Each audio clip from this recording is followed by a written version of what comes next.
Fala galera, e aí, beleza? Vim aqui nesse vídeo falar um pouco para vocês sobre legítima defesa. Diante do acontecido ontem, né, tá rolando aí um vídeo nas redes sociais sobre uma atuação policial em que, baseado no Instituto da Legítima Defesa, acabou acontecendo a morte de um rapaz. E aí tem-se muito discutido se houve excesso ou se não houve excesso. O meu principal objetivo nesse vídeo é falar para os meus alunos acerca de questões de prova, porque eu simplesmente vou repetir o que eu repito sempre dentro de sala de aula. Inclusive, nessas últimas semanas agora eu tenho dado aula sobre excludente de licitude, tenho falado de legítima defesa e eu falo isso na sala de aula, porque normalmente as questões que os alunos vêm trazendo para mim, com aquela ansiedade natural de que o aluno tem, do tipo, Pinha, e se esse tipo de situação aparecer na minha prova, o que eu marco? E normalmente as situações que eles me trazem, que vocês alunos me trazem, são situações que não vão aparecer na prova de vocês. E aí, repetindo o que eu falo em sala de aula. Por quê? Porque não é pacífico na doutrina, nem na jurisprudência. A legítima defesa, a própria doutrina fala que vai ser analisada no caso concreto pelo Poder Judiciário. Você tem vários requisitos que precisam estar ali preenchidos e a gente saber se houve excesso ou não, precisa ser analisado casuisticamente, caso a caso, no caso concreto. E o examinador, ele sabe disso e ele não vai ficar entrando nesses parâmetros ali que tem uma relação muito tênue, se houve excesso ou se não houve. O que eu quero dizer é que, para fins de questão de prova, o examinador ele vai ser muito claro se ele quiser que você marque que houve excesso do agente.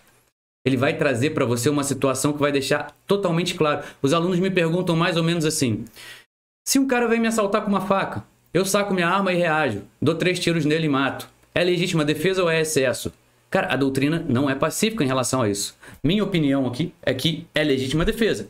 Assim, falando friamente, somente nesse caso narrado, legítima defesa. Agora, eu vou trazer aqui para vocês alguns autores, deixa eu mudar minha tela aqui, alguns autores para corroborar o que eu estou falando aqui para vocês. Primeiro de tudo, dá uma analisada comigo. Eu tirei aqui um trecho do livro do professor Rogério Greco, olha só.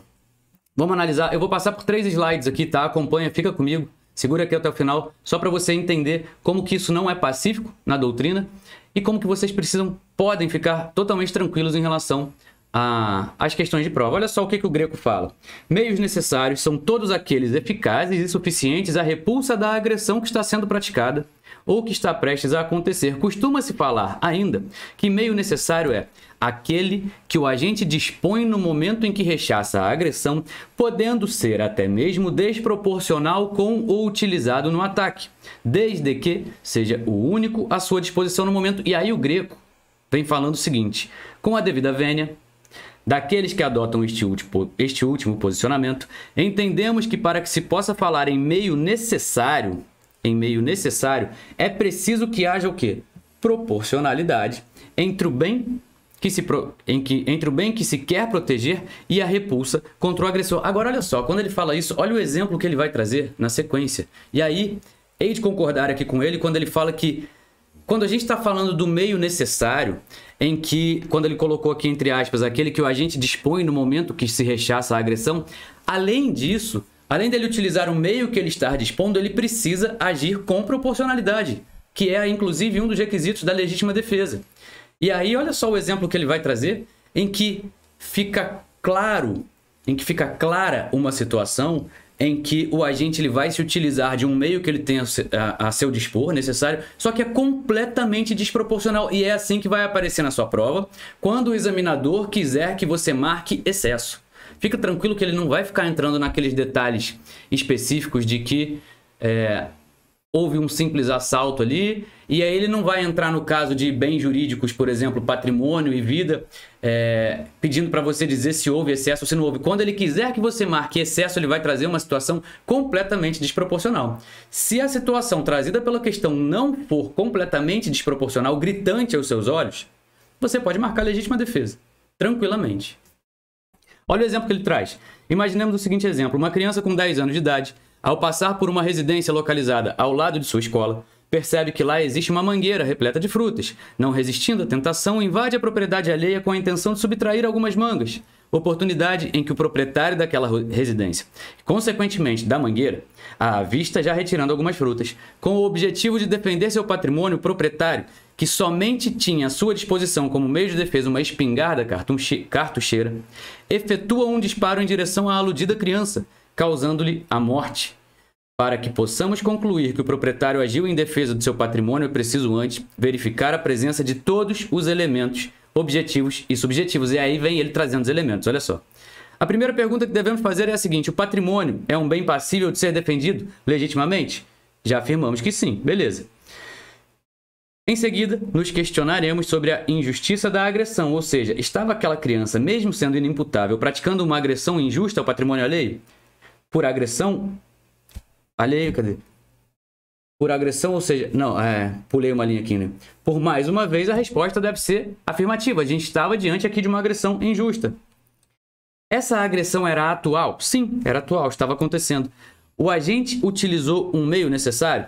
Mesmo que fosse o único que tivesse à sua disposição, não poderíamos considerar como necessário o meio utilizado pelo agente que, para defender o seu patrimônio mangas, causou a morte de uma criança valendo-se de uma espingarda. Não há aqui proporção. Não há aqui proporção entre o que se quer defender e a repulsa utilizada como meio de defesa, claramente desproporcional. Lá embaixo ele continua dizendo o seguinte: não é o número de golpes ou disparos, por exemplo, que caracteriza a imoderação, levando o agente a atuar em excesso. Pode acontecer que, para fazer cessar a agressão que estava sendo praticada contra a sua pessoa, o agente tenha de efetuar, por exemplo, mais de 5 disparos, sem que isso possa conceituar-se como uso imoderado de um meio necessário. Vamos para o próximo. Eu quero fazer uma análise agora aqui do professor Jamil Shahin. Olha só o que ele coloca. Aqui eu printei, tá? Porque eu tenho o livro dele físico, né? Os outros dois livros eu tenho digitais. O do Shahin eu tenho físico, então eu fiz um print aqui. Olha só. A proporcionalidade entre ação e reação deve levar em consideração também os bens jurídicos envolvidos, ou seja, ele está perguntando aqui se, para a configuração da legítima defesa no tocante à proporcionalidade entre ação e reação, também essa proporcionalidade deve ser deve ser levada em consideração em relação aos bens jurídicos protegidos, ou seja, será que seria possível, para defender um patrimônio, a gente retirar uma vida?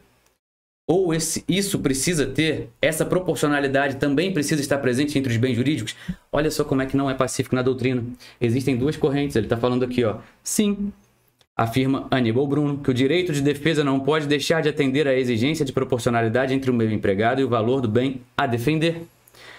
Para que se evite, por exemplo, o caso extremo de que se justifique matar-se um homem para proteger um bem patrimonial de mínima importância, a ideia de justiça, bem como exigência de humanidade, de interesse social, impõe limite a um limite absoluto de defesa. Depois ele traz um exemplo aqui, só que na página seguinte ele traz a outra corrente, que diz que não.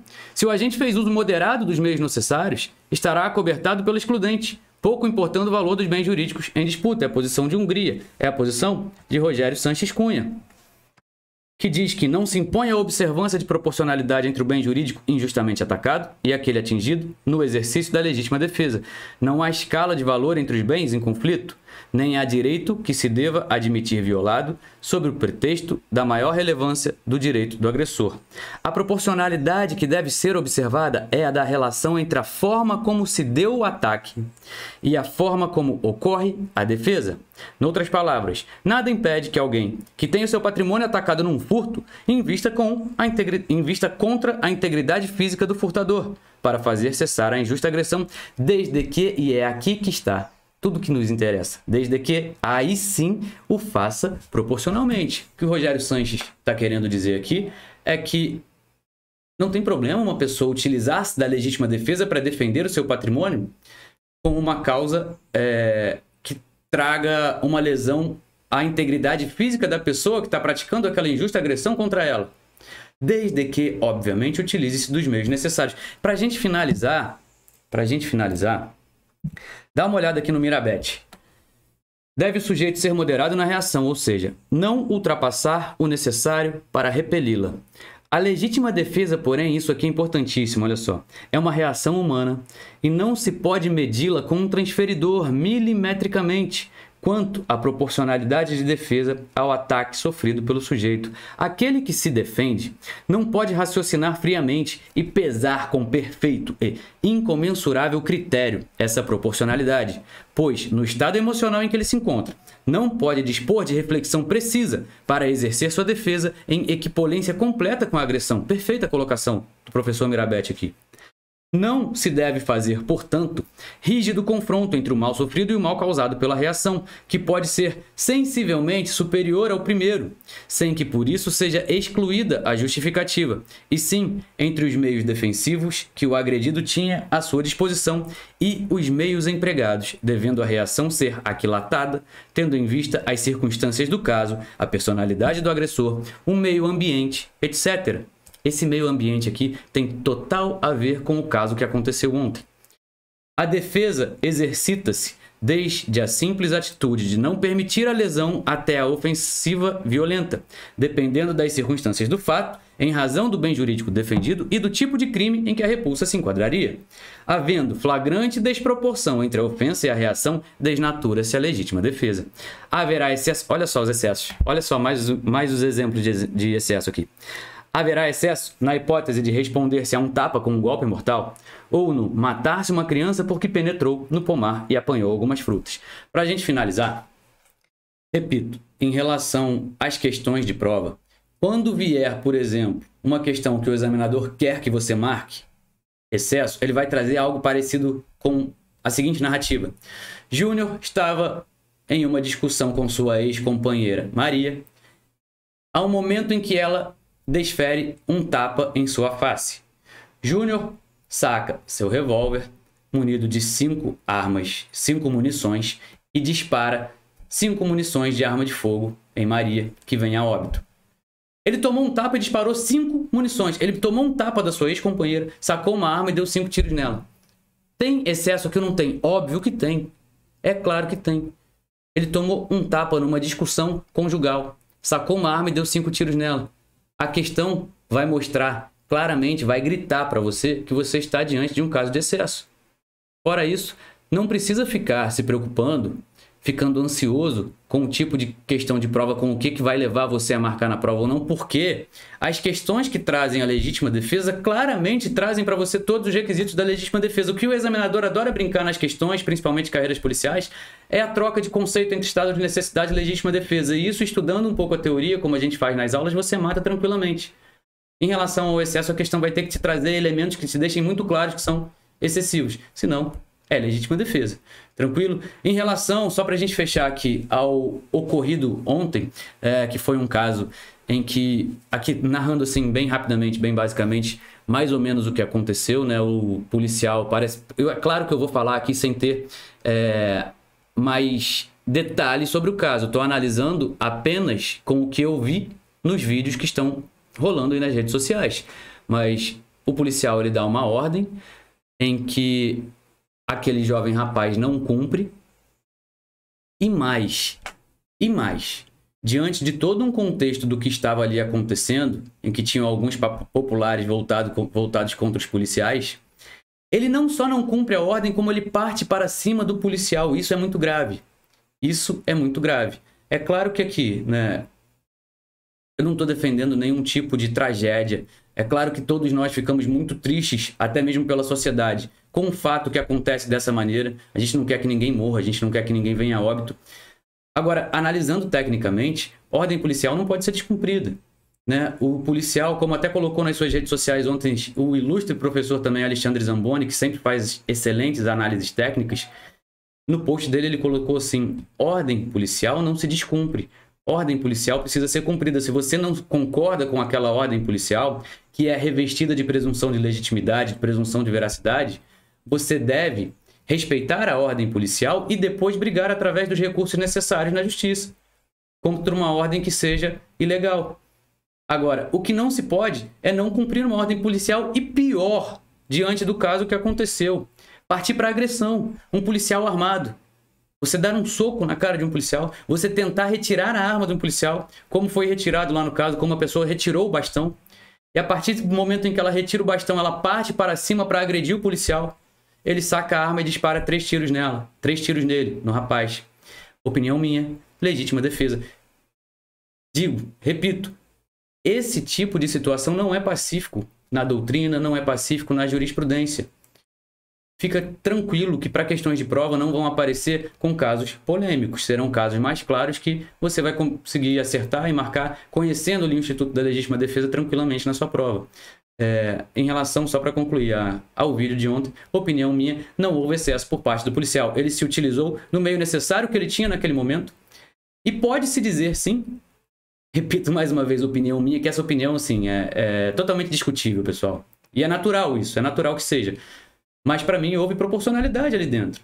Dentro do que ele adotou naquele momento. Diante do que exatamente o Mirabete fala aqui no livro dele. É uma reação humana e não se pode medi-la com um transferidor milimetricamente quanto à proporcionalidade de defesa. Ele não pode raciocinar friamente, pesar com perfeito e incomensurável critério essa proporcionalidade.